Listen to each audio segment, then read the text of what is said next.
Hi guys, welcome back to Irish Footy Vlogs. This time it's the turn of Bray Wanderers, the season preview series, going through all the first division and the Premier Division clubs. So this time it's the turn of Bray Wanderers. Delighted to be joined by guest and Bray Wanderers fan Keith Ryan. Keith, how are you? How are you? Good evening. Oh, good stuff. Happy days. So yeah, basically just going to go through the players that Bray managed to keep. Compared to the other clubs, it seems that Bray have been have been hit by a lot. There's also only happened to keep 4 players. The likes of Callum Thompson. They've kept Connor Clifford, who was there last year. Sean Callan, and who is the last one? Darrell Lynch. Yeah, Darrell Lynch. Yeah, so they are. So what are your overall thoughts? So you have obviously Thompson and you have Clifford. Or do you think it's important to keep them players from last year? Do you know what's funny? Connor Clifford was probably our best player last season. He kind of controlled the midfield quite a lot.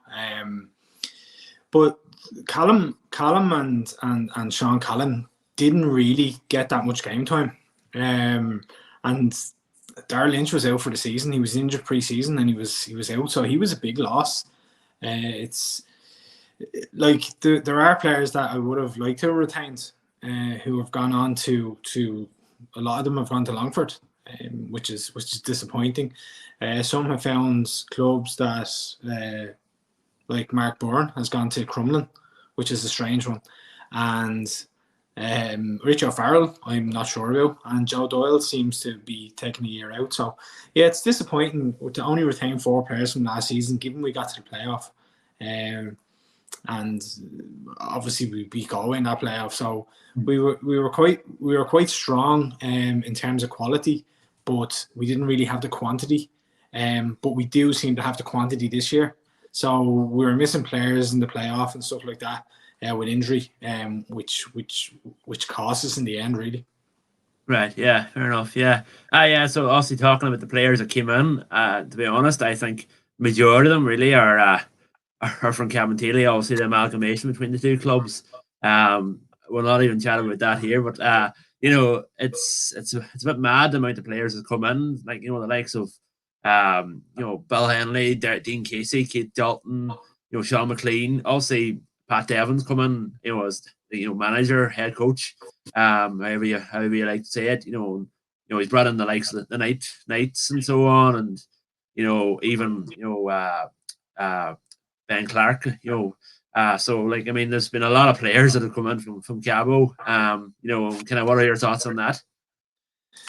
Look, I didn't see enough of Cabo last season to comment, but there are, you have to remember that they finished, was it 9th last season? So whether they have a certain amount of players that'll do well for Bray, the likes of Kieran Marty Waters, obviously he's experienced. Like Danny Blackburn at right back, he'll probably be our right back this season as well. So he's solid enough. Ben Feeney, I believe Shamrock Rovers are looking for Ben Feeney over the off season, but Bray seems to have hung on to him. I've been told he's quite a good talent. I seen him in pre-season out in the AUL against Bohemians, and he's a big lad. So he look after himself. And Vilius Lebutis, in terms of goals last season, I think he scored a number of goals for Cabo. So look, there are players that I don't agree with Bray taking on, and I'm not going to name them because I don't want to throw names out there. But I keep going back to it. We finished in the playoff, they finished 9th. So hopefully they can kick on, and hopefully with the players we've retained and the players that Cabinteely have brought into Bray Wanderers, that they can mix and we can push for playoffs. But again, yeah, very good. Yeah, and then the sides from the players that joined from Cabo, you've obviously got the likes of Curtis Byrne coming in from Athlone, Rob Manley from Longford, Oscar Brennan from Waterford, Stephen McGuinness from Bows, and Zambra from Dean Zambra, and Mick Kelly coming from Longford, and then of course the likes of Hugh Douglas there, who come back, from a spell in Drogheda. How important do you think the young players will be? Yeah, I think they're going to be very important. If Curtis Byrne can start like a train, he's a good he's a good playmaker, and he scored goals. He actually scored 2 against us last season for Athlone in the Carlisle. So Hugh Douglas again, he's come back and Drogheda. Hughie's solid. Like he'll give everything for you. He'll give absolutely everything. Oscar Brennan has the experience. Obviously, he was with Waterford last season. Didn't work out for him. And Dean Zambra as well, coming back from Longford. Someone said to me that he's lost his legs a little bit, but I don't think so. I think Dean will get around the pitch and he'll give us all. It's funny, a lot of those players, Stephen McGuinness, Hugh Douglas, Oscar Brennan, Dean Zimmer, have all been with Bray before. So they're coming back to a club they know. And I believe I might be jumping ahead of the game here, but Hugh Douglas may be captain as well. So, which is a good thing to have a local lad captain in your team, like, you know. Yeah, and that's it. Yeah, it always kind of makes a difference. Hopefully, he'll get the players on side and so on. Also, we'll chat about the amalgamation. The 2 clubs. We'll just give it a brief. I think the last time we were chatting to Keith, we hadn't had a look at this here. So, what are your kind of overall thoughts of the badge? Obviously, there's in the middle of the badge, it's a lot of kind of dominance from the the old Cabinteely badge, but on the outside, it's kind of similar to the Bray one. What are your thoughts on it? What was crucial to me is that the Bray Wanderers name was kept, and Cabinteely remained off the crest. Now it's Bray Wanderers centenary year this year, so obviously we're 100 years old, and that's evident on the bottom of the crest. What'll happen next year, I'm not sure. Centenary will obviously have to come off the crest, and something else will have to be put in its place. Whether that's Cabinteely or not, I'm not sure. But look, I bought a season ticket. I'm not as up for this season as I would be normally. I don't know why. Maybe it's because of this amalgamation. But as I said, I bought a season ticket. I'm willing to give it a chance, and we'll see where it goes. But you've said with the players coming in, there's a lot of Cabinteely in Bray Wanderers now. But look, the name's kept. That's the most important thing for me. And the jersey's nice. I've seen the jersey there last week, and it's nice and kind of brings.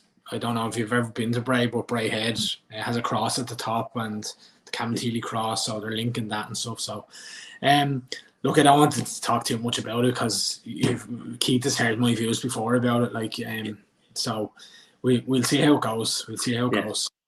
Yeah, that's it. Yeah, at least you're willing to give it a go.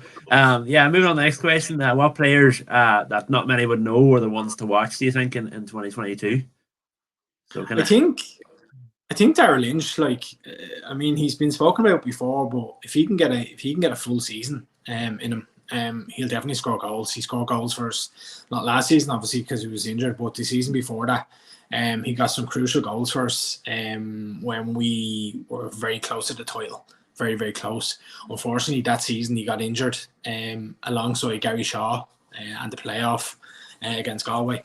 And obviously they won 1-0 and knocked us out. But if they had been involved, we may have beaten them that time and gone on to play Longford. I already mentioned Feeney. He's come in from Cabinteely. He's looking okay. Like, as I said, he's a big lad and he'll look after himself, and hopefully he can get a few goals for us. Again, I've already mentioned Villiers coming in from Cabinteely. He'll hopefully put himself around the park. But other than that, as I said to you already, there's players that are coming in that I don't agree with, but they're the 3 players that I'd be looking to look out for. Obviously, Rob Manley is coming in as well. I've actually backed Rob Manley to be top goal scorer this season, so I'm hoping he can fire the goals and hopefully get us at least a playoff spot. Yeah, that's a good shout actually for top goal scorer, considering how you get on with Longford and so on. And just the last question for you then. Where do you think, head and the heart or whatever you want to decide on, where do you think they'll finish come the end of the season? Well, Shane, it's a very tough league this season. I think it's tougher than last season, to be honest with you. You look at Waterford, Cork, Galway, all full time. So they're certainly going to be up there. and then it's a bit of a dogfight between ourselves, Longford, Treaty United, Wexford have signed very well. So there's going to be no whipping boys in the league. Whereas last season you had your Wexfords or your Coves, you know, but everyone has signed pretty well, and it's going to be like Longford have signed Darren Craven from Bray, Dylan Burnett. They've signed Daniel Jones. They've signed Sam Verdon back and Ryan Graydon. Like Ryan Graydon's going to be a fine player for Longford, and if he can keep his head, because he was sent off obviously for a couple of times for us last season, if he can keep his head, he'll do well with them. He'll do really well. So personally, I'd be happy to take a playoff spot. It's funny, I said the same last season. Said the exact same last season. But Waterford are going to be challenged for the league title. Yeah. Cork City and Galway. I can't see any other team challenging for the league title. So as I said, it's between ourselves, Wexford, Longford, and probably Treaty. Yeah, that's probably fair enough. I think, personally speaking, I think Waterford are too strong for the league at the minute, considering the players that they've signed and so on. Yeah, so it will be. I think, as you were saying as well, I'd agree with that point that it's it could be the strongest first division. You thought last year would be strong, but even this year, considering you have Waterford there and all the Munster derbies and all that jazz, so yeah, it'll be interesting to see. The only thing that might help us, Oisin, is, as I said earlier on, we've a bit more quantity this year, so if there are a few injuries, there'll be players to come in, whereas before we struggled. So fingers crossed. Yeah, so depth in the squad then. So yeah. Very good. Yeah, thanks very much, Keith, for coming on. Drop a like in the video, and if you're not subscribed already, as it helps the channel to grow. And yeah, thanks very much for coming on, Keith. Cheers, Lush. Take care.